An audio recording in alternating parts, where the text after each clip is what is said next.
네, 안녕하세요. 오늘도 미국에서 본 한반도의 오늘 시간입니다. 오늘도 미국에서 재미 언론인으로 활동하시면서 한반도 문제와 관련해서 고견을 주시고 계신 김원식 선생님 모셨습니다. 선생님 안녕하세요. 예, 안녕하세요. 반갑습니다. 네.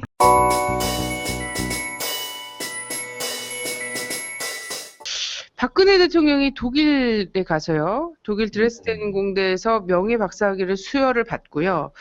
이른바 드레스덴 선언이라는 대북한 그 제안 관련해서 연설을 했습니다. 이와 관련한 외신 보도들이 좀 있었나요? 한국에서는 이거를 굉장히 대서특필하긴 했습니다. 한국 언론이 워낙 드레스드 선언 이래가지고 대서특필을 많이 했길래 네, 최소한 뭔가는 나오지 않겠는가 생각을 했는데 결론적으로 말씀드리면 저도 놀래고 거짓말도 아니고 외신 보도가 전혀 없었습니다. 이 네네, 방송을 보시는 분은 제가 그냥 하는 말씀이 아니고 요즘은 구글이 워낙 잘 돼 있기 때문에 박근혜라는 영문 이름만 치고 해도 어떤 보도가 있었는지 다 알 수 있는데 외신 보도가 네네, 없었습니다. 없었던 이유는 내용이 없었기 때문입니다. 큰 내용이 네네, 없었기 때문에 이 연설에 대해서 가타부타하기 전에 내용이 없었기 때문에 외신 보도도 전혀 없었고 그래서 전혀 보도도 하지 않았고 쉽게 말씀드리면 미국이나 서방 국가 또는 다른 국가에서 볼 때는 그냥 제3세계 작은 국가가 다른 나라 가서 그 명예 박사학위 받아서 그 고맙다는 연설을 하는데 그것을 보도할 외신들은 있지 않습니다. 한두 곳 빼고는 전혀 외신 보도가 없어서 그랬다는 거. 저도 개인적으로는 최소한 일단 무조건 또는 조건 없는 이렇게 정상회담을 하자 정도는 선언하지 않겠는가 했는데 네. 전혀 없었기 때문에 외신 보도도 없었고 선언도 아니죠. 그래서 저도 개인적으로는 조금 전에 그 북한의 반응을 보도하면서 연설이라고 했는데 이것은 어떤 디클레레이션 선언이라고 할 수도 없는 그냥 하나의 어떤 공대에서 연설입니다. 연설이고 네네. 한 말씀만 간단하게 더 드리면 다른 부분은 우리 또 6.16 TV에서 잘 하기 때문에 북한이 좀 전에 한 3일, 4일 침묵하다가 이 박근혜 이 연설에 대해서 반응을 보였는데 재밌는 네, 거 하나만 말씀드리면 그 네네.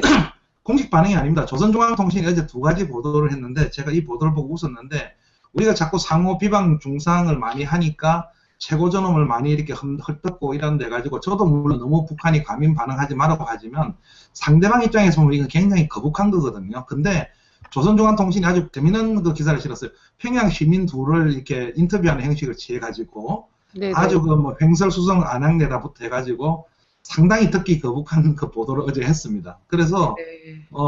우리나라가 자꾸 조선일보나 이런 데서 매일 하면은 야 그건 우리나라 언론 자유가 있기 때문에 어쩌냐는 건데 아마 그거를 보란 듯이 그렇게 한 것 같는데 네네. 우선 기본적으로는 상호 비방이라든지 이런 상대방 헐뜯기 상호 인정 자체가 안 되고 있는 게 가장 큰 문제인 것 같습니다. 특히 한국 정부. 네.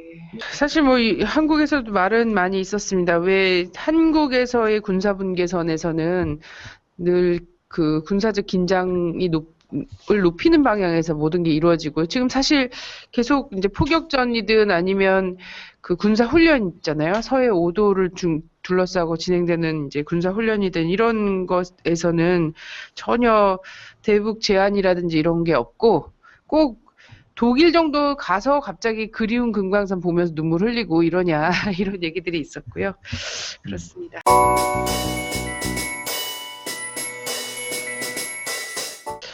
미국 전문가가 사실 이 사람이 진짜 전문가인지 좀 의심스럽긴 한데 미국의 이 한반도 전문가라고 얘기하는 사람이 쓴 보고서가 최근에 좀 떠들썩했던 게 있습니다. 그래서 요거 관련해서 도대체 이 사람은 도대체 누구고 무슨 얘기를 하고 싶은 건가 이 얘기를 좀 했으면 좋겠는데요.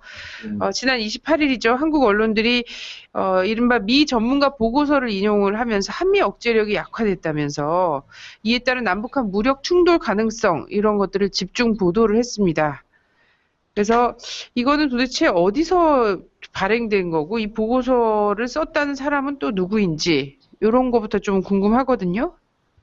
예, 그렇습니다. 우선 이걸 말씀드리기 전에 특히 한국 언론, 한국 상황에 굉장히 굉장히 문제점 중에 하나가 이제 일반적인 어떤 자기들의 주장을 한국의 보수 언론들이 하면은 좀 그러니까 어떤 미국 전문가를 많이 인용하고 특히 미국의 보고서 또 미국이 이렇게 생각하고 있다는 굉장히 많이 인용을 하면은 그게 인용을 하면은 그게 또 확대 재생산이 돼가지고 전 한국 언론이 진보 보수를 막론하고 전부 다 보도를 합니다. 그 보고서 내용이 어떤 글을 말하는지는 전혀 훑어보지도 않고 그냥 일반적으로 그렇게 보도를 합니다. 그 28일날 동아일보를 비롯해서 동아일보는 뭐 단독이라 이랬고 패트릭 그로닌이라고 미국 신안보센터 선임연구원인데 동북아 담당 선임연구원이 연구소에서 보고서를 이렇게 올린 겁니다. 그래서 뭐 한 32페이지인데 실제로 한 20페이지도 되지 않습니다. 그리고 주요 내용은 그렇게 10장이 넘어가지 않습니다. 그래서 네네. 그 내용을 제가 읽었는데 깜짝 놀랐다는 이유는 그 한국 언론에 보도된 핵심은 뭐냐면 이 방송을 보시는 분이 며칠 전에 얘기니까 다 기억을 하시겠지만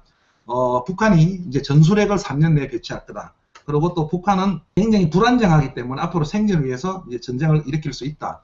그리고 미국과 한미는 억제력이 없기 때문에 이제 억제력이 미약하고 떠나고 있다. 그렇기 때문에 굉장히 그 남북 충돌의 가능성이 높아진다고 이제 보고서를 했다고 한국 언론이 그랬습니다. 그래서 네네. 동아일보, 연합뉴스 뭐 모든 언론입니다. 거의 제가 조사해 보니까 한국에 있는 거의 모든 언론이 대서특필을 했습니다. 메인에부터 대서 결국은 무력 충돌 가능성이 많다고 이제 이렇게 한 겁니다. 그래서 미국 전문가가 그렇게 보고를 만약에 했다 하면은 뭐 그걸 보도하는 건 잘못이야. 근데 요까지만 한국 언론에 보도가 된 겁니다. 그런데 제가 이 보고서를 읽어보니까 가장 중요한 게 이 안에 있는 내용은 남북 충돌의 가능성이 있기 때문에 결과론적으로는 무기를 많이 구입하고 제가 좀 이따 자세히 말씀드리겠지만 네네. 한일 삼각동맹을 강화해야 된다는 게 결론이었는데 그 결론은 네. 빠지고 그냥 요것만 해가지고 한국에 전부 대서특필된 그러한 보고서였습니다. 우선 네네.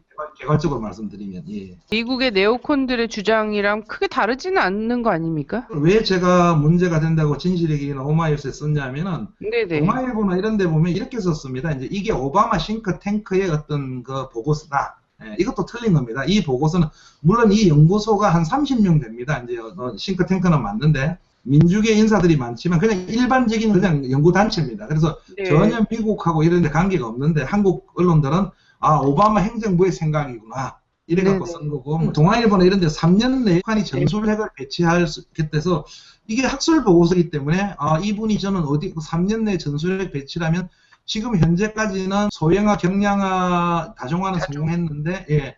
이제 미세 장치를 해가지고 얼만큼 이렇게 탄도 앞에 붙이는 걸 할 수 있느냐 없느냐 곧 아마 있게 될 4차 핵실험에서 그 단계가 어떻게 나가는 이걸 지금 하고 있는데 이 사람이 한 단계 더 나가서 전술핵까지 지금 언급을 한 거예요. 그래서 네. 그럼 굉장한 정보가 사실 가능성이 있는 얘기입니다. 근데 어디에서 그러면 그런 정보가 있을까? 올해 신년사를 언급했어요. 그래서 이분 자체가 뭐 제가 좀 읽어드리면 뭐랬냐면 김정은 제1비서가 올해 신년사를 아주 암호화했다는 겁니다. 암호화해가지고 네. 아. 제가 신년사 4페이지 되는 거 다 찾아봤어요. 뭐라고 돼 있냐면 김정은 제1비서는 참고로 올해 신년사에서 구체적으로 언급한 국방, 과학, 농업, 전부 그렇게 구체적으로 언급 안 했습니다. 왜냐하면 국가 전체 북한의 전반적인 부분을 대체적으로 언급했는데 뭐라고 했냐면 국방 공업 부분에서 경량화, 무인화, 지능화, 정밀화된 우리식의 현대적 무장 장비들을 더 많이 만들어 자위적 국방력을 튼튼히 다져 나가야 합니다. 이게 답니다. 이 한 줄 다 조금 넣는. 네. 여기에 도대체 어떻게 전술핵을 올 수 있으며 전혀 이게 자기가 증거 자료랍니다. 그래서 여기에 암호가 있답니다. 그래서 이거는 학술적으로도 말이 안 되는 얘기죠. 조금 결론 전까지 좀 한 말씀 더 드리면 이거 중요한 건데 중간에 중요한 내용이 있습니다. 제가 이제 이 칼럼에서 했는데 왜 한국 언론들은 이런 걸 안 밝히는지 모르겠는데 무기를 더 구입하라고 노골적으로 씁니다. 그래서 제가 그럼 이분이 무슨 얘기인가 보니까 아주 구체적으로 지금 우리나라가 이제 차세기 전투기 사업이 왔다 갔다 하다가 지금 아시다시피 F-35로 정리가 돼가지고 곧 구입하려는데 이 F-35가 또 언제 올지도 모릅니다. 전력 공백이 생기니까 탈락된 보잉 15기를 좀 더 사라고 분명하게 언급을 했어요. 그래서 이분이 왜 이렇게 이제 언급을 하냐니까 저는 이분을 좀 알고 있기 때문에 아니라 다를까 저도 이 관련 기사를 굉장히 다뤘기 때문에 작년 11월 달에 동아일보에 미국인 연구원임에도 불구하고 자기가 기고를 했어요. 기고를 해가지고 한국의 전력 공백이 우려되니까 이게 추가 전투기 F-35로 결정이 된다면 이건 아주 심각한 일이라고 아주 노골적으로 로비 기고입니다. 했는데 네네. 그때는 F-15를 안 했는데 여기 오늘은 아예 F-15를 이번 보고서에는 딱 언급을 했어요. 무기를 더 사라는 게 이제 보고서의 결론이었어요. 결론이었고 네네. 일단 그렇게 해서 정말 충격을 받은 보고서였습니다. 개인적으로는. 예. 네네. 어쨌든 오바마 정부의 생각과 또 결론은 크게 다르진 않을 것 같습니다.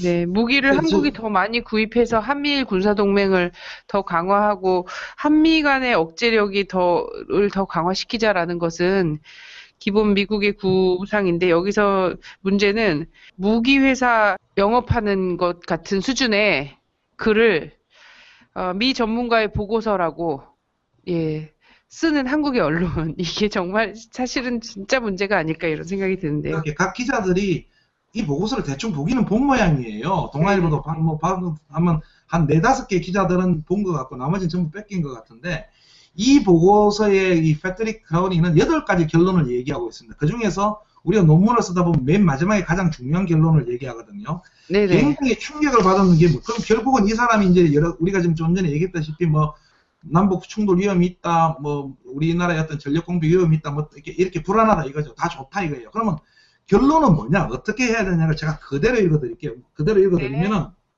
충격적인데 결론은 지역안보는 한미일 간의 협력으로부터 시작된다. 현재 한일 간의 긴장은 한미 동맹에도 심각한 손상을 입히고 있다. 한일 간의 관계를 정상화하라는 자기의 충고는 한국 정부가 받아들이지 않을 수도 있지만 한일 간 고위급에 이제 이거에 관심을 넣어야 된다. 이러한 충고는 한반도 최악의 측면에서 한 가지 목표를 향하고 있다. 한 가지 이제 목표가 나옵니다. 네. 이것은 뭐냐? 한일 간의 군사 정보 협정을 빨리 체결하고 그 만약에 이게 실패한 또는 MD입니다. 미사일 방위 대책가 실패한다면 한국과 삼각, 이게 한미일 간의 비상계획 작성 실패는 한미일 모두를 안보 위험에 처하게 할 거다. 그 다음에 또 중요한 얘기 나옵니다. 일본은 미국이 한국을 지원하는 군사작전에 있어서 가장 중요하며 특히 일본의 정보와 미사일 방어 자산은 북한에 대비하는 지역 안보에 굉장히 중요하다. 비록 한국이 뛰어난 인적 정보를 가지고 있으나 일본은 최고의 정보력을 가지고 있다. 일본을 지역 안보에 참가시키는 것은 최고의 적극적인 군사적 이익을 창출할 것이다. 이게 이 보고서의 결론입니다. 왜 충격이냐면 지금 네네. 조선일보, 동아일보는 아주 가면을 써가지고 일본을 지금 비난하는 기사를 씁니다. 특히 이제 그 메인에 보시면은 굉장히 뭐 아베 신궁국질 비난하는 거 쓰는데 이 보고서 결론은 이거는 다 빼먹고 한반도 그 불안만 했다는 이 앞에 있는 것만 하는데 이 사람은 결국 얘기한 게 뭐냐면 패트릭 크라인은 남북간의 불안이기 때문에 빨리 한미일 삼각 동맹을 강화하고 구체적으로 정보협정 체결하고 그 다음에 마지막으로 일본에 관해서 뛰어나다는 것까지 강조합니다. 네. 패트릭 크라인은 참고로 교도통신도 인터뷰 자주 일본에 많은 기고를 하고 있는 친일파입니다. 이제 미국으로 네네. 말하면 지일파입니다. 예, 네네.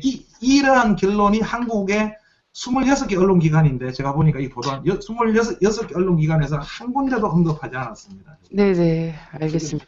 그러니까 이 글만 하나 사실 제대로만 봐도 이 사람의 정체는 보기에 보잉사 직원인 듯 하면서도 사실 아주 강한 친일파인 패트릭 크로닌이 쓴 글이네요. 실질적으로 그렇습니다. 예. 네네네. 일본에서도 꽤 그 지명도가 있는 이런 패트릭 크로닌이라는 사람이 쓴 사실상 일본의 군국주의나 재무장에 길을 놓아주기 위한 논리를 만드는 거고 실제 이거에서 한국이 상당한 결정적 역할을 하게 지금 압박을 가하는 글인 거잖아요. 한일 맞습니다. 정보보호 협정 체결하라고 얘기하고 있는 이런 글을 이 본질을 사실 기자들이 그래도 그 엘리트라고 얘기하는 이 사람들이 모르지 않을 것임에도 불구하고 이러한 그 강경 친일파의 글을 실제로 한반도에서 뭔가 이 안보 문제가 이 안보 공백이 있는 것처럼 쓴 그 부분만 딱 따서 이렇게 인용하고 있다는 거죠. 참 네, 놀라. 저도 개인적으로 굉장히 뭐 이런 사례가 비일비재한데 특히 뭐 저번에 말씀드렸듯이 뭐 중국 관련 그 북한의 우리 한반도 입장을 왜곡하는 거, 그다음에 네네. 미점은 굉장히 비일비재한데 이번은 굉장히 놀랬던 부분이 최소한 그 26개 언론기관에서 기자들이 이거 20장도 안 되는 이 페이지에 다 안 보더라도 그러면 앞에 서두를 보고 맨 마지막에 이 사람 최고의 8번째 결론이 뭔가 약 한 30줄도 안 됩니다. 네네. 전체 그거만 읽어봤더라면 이 사람은 한미 동맹 빨리 강화하고 저기 정보 체결하고 한미일 MD 빨리 체결하라는 구나를 알았을 건데 한 명도 언급 안 한 이유를 저는 아직도 궁금합니다. 네네. 한반도 사태가 이거 무슨 뭔가 대화와 사실은 정상회담까지 바라보는 그런 시각들도 굉장히 상당하고 이런데요. 근데 또다시 급박하게 돌아가고 있단 말이죠. 그렇습니다. 그래서 예. 이에 대해서 좀 그 외신에서는 이 한반도 상황과 관련해서 어떻게 좀 반영이 되고 있나 이런 것도 좀 궁금하고요. 선생님 예. 생각도 좀 듣고 싶습니다. 전반적으로 지금 저 한반도 문제가 이제 저 외신 뭐 제가 있는 미국에 이렇게 서방 언론 쪽에서는 이렇게 뒤처져 있는 상태입니다. 이제 최근 네, 북한이 군사 연습에 이제 그 포탄을 연습을 하고 한국이 대응 사격하면서 지금 이제 좀 문제가 됐고, 뒤쳐져 있는 이유가 아시다시피 우크라이나 사태가 워낙 강하게 돼 있고, 또 다른 뉴스로서는 이제 뭐 어떤 말레이시아 항공기 실종이라든지 이렇기 때문에 특별히 뒤쳐져 있다가 한미 저기 전쟁 연습, 한미 군사 합동 전쟁 연습을 하고 있어도 굉장히 한반도 문제가 뒤쳐져 있는 그러한 상황입니다. 상황이고, 네, 지금 이제 그렇게 되다 보니까 일부 이제 전문가들은 실제로 오바마가 한반도에 별로 이렇게 한 게 없어요. 이게 미국이 뭐냐면 북한하고 지금 이뤄놓은 게 없습니다. 어떤 합의도 없고. 오바마가 2009년에 그 등단하고 나서 지금 한 게 아무것도 없어요. 한 거라고는 북한이 3차 핵실험, 2번 핵실험하고 북한만 지금 뭐 미국이 그렇게 싫어하는 기술 발전을 다 이룬 거지. 그렇기 때문에 결국은 이 소위 말하는 전략적 인내, 즉 오바마 행정부의 이 동아시아, 즉 한반도 정책은 실패한 것이 아닌가라는 지금 불안감들이 워싱턴 정가에서 일어나고 있습니다. 다시 말해 뭐냐면, 야, 과연 우리가 이렇게 많은 어떤 리소스, 전략적 자산을 가지고 이 동북아에 대해서 이렇게 갈 수 있겠는가 하는 거. 왜냐하면 우크라이나 사태를 봐왔거든요. 그러니까 우크라이나 사태를 보니까 굉장히 오렌지 혁명이 나고 하면서 굉장히 서방 쪽으로 오고 이럴 줄 알았는데, 러시아 힘이 만만치 않고 러시아가 다시 크림반도를 차지하고 하면서 굉장히 미국이 이제 국제 경찰로서 이렇게 아주 무시 내지 아주 힘이 떨어진 겁니다. 그래서 한반도에 과연 우리가 이렇게 많은 전략적 자산을 투하해야 되느냐, 즉 오바마 정책이 맞느냐, 이제 이런 측면이 하나 있고, 두 번째는 그럼에도 불구하고 전반적으로는 미국 오바마 행정부의 변화가 없는 그러한 어떤 상황입니다. 상황이라서 이제 그런 거고. 그 다음에 일부 이제 그렇게 뭐 월스트리트 저널, 뉴욕 타임즈 이런 쪽 이렇게 쓰고 있고, 일부 이제 요번에 이제 한국 정부의 드레스덴 연설은 잘 언급을 안 했지만 이런 것들이 지금 다시 지금 한반도 상황이 인장 국면으로 이렇게 롤백이라 다시 거꾸로 돌아가고 있는 그러한 상황이라고 이제 많이 지금 보도를 하고 있는 겁니다. 아마 한미 군사 연습에 따른 북한의 반응해서 해가지고 4월 아마 18일까지죠. 4월 아마 초에서 중순까지 이제 한반도 문제가 다시 한번 집중적으로 부각될 그럴 가능성이 있습니다. 지금 외신적인 보도는 그렇습니다. 그리고 제가 뭐 제 입장에서는 언론 입장에서 제가 이제 방송할 때 좀 간단히 말씀드리면 저는 그렇습니다. 여러 가지 많은 얘기들을 박근혜 정부가 지금 문제점에 대해서 여러분들이 하셨기 때문에 많은데 간단히 한 말씀 드리면 저는 이런 생각을 했습니다. 개인적으로 상대방을 왜 생각을 못하는가 그런 생각을 했어요. 그러니까 가가지고 제가 북한 입장을 두둔하는 게 아니고 뭐 인도적이 어떻다, 뭐 북한 문제가 어떻다 어떤 전문가가 뉴스와에 나와서 저도 그분이 그렇게 진보적인 전문가가 아닌데 어제 굉장히 충격을 받았는데 아주 유명한 전문가인데 뭐라 했냐면 예를 들어서 북한이 핵을 가지는 건 반대한다 한마디만 하면 되지 왜 핵과 병진 정책은 안 된다 이렇게 할 필요는 없다는 건 왜냐하면 북한의 경제를 하고 안 하는 거는 우리가 할 바가 아닙니다. 우리는 도와주면 되는 거예요. 안 도와주는 거. 그런 부분 하나, 내부적인 어떤 뭐 탈북자 문제 이런 그거를 그렇게 할 필요가 뭐가 있냐 저는 그런 생각이 듭니다. 그래서 예를 들어서 만약에 박근혜 정부가 특히 박근혜 대통령이 지금 얼마 안 남아서 3년은 금방 지나가는데 생각을 잘해야 되는데 김정은 제1비서는 계속 갑니다. 북한은 싫으나 좋으나 전체주의 국가라서 어쩔 수 없습니다. 20년, 30년 가는데 이제 3년하고 넘어가는데 자기가 만약에 남북관계 문제에 뭘 남기려면 지금 이 판단을 잘해야 되는데 이번에 아쉬웠던 거는 그냥 남북 정상회담을 하자고 해가지고 이번에 드레스덴에서 뭐 이산가족 정리를 하자 하는데 그런 게 중요한 거 가서 회담하면서 얼마든지 받아낼 수 있는 건데 전혀 그러지 못했다는 거고 또 한 가지는 오늘 제가 아까 방송 서두에 말씀드렸지만 이제 북한이 한 번 이렇게 떠본 것 같아요. 한 번 고위급 회담에서 했기 때문에 완전 오늘 보도, 어제 보도, 3일치 보도를 보니까 완전 그냥 과거 이명박 우리가 무슨 XXX를 안 합니까? 그런 그 이상, 조만간에 그런 그 이상으로 이제 극한 비난을 보일 것 같아요. 그래서 이건 남북 관계에서 그렇게 바람직하지 않은 현상으로 지금 치닫고 있는 건데 굉장히 아쉽다는 거. 그리고 아직까지도 박근혜 정부가 남북 간의 어떤 통일의 진정성이 있는가? 북한 입장에 그다음에 6.15 선언이 안 들어가 있다, 뭐 14선언 안 들어 있는 거 봤을 때는 전혀 이거는 뭐랄까 그냥 뭐 흡수 통일을 생각하고 있는지도 모르겠지만 전혀 가슴에 와닿지 않는 상대방 입장에 서지 않는 그러한 지금 사고방식에 있고 연설을 하지 않았나 그렇게 뭐 간단히 생각을 하고 있습니다. 네, 선생님. 예, 오늘도 날카로운 정보 분석 그리고 고견 주신 거 너무 감사합니다, 선생님. 선생님 다음 주에 또 인사드릴게요. 예, 고맙습니다. 고맙습니다. 안녕히 계세요. 예. 네. 예, 미국에서 본 한반도의 오늘 시간이었습니다. 다시 인사드리겠습니다. 고맙습니다.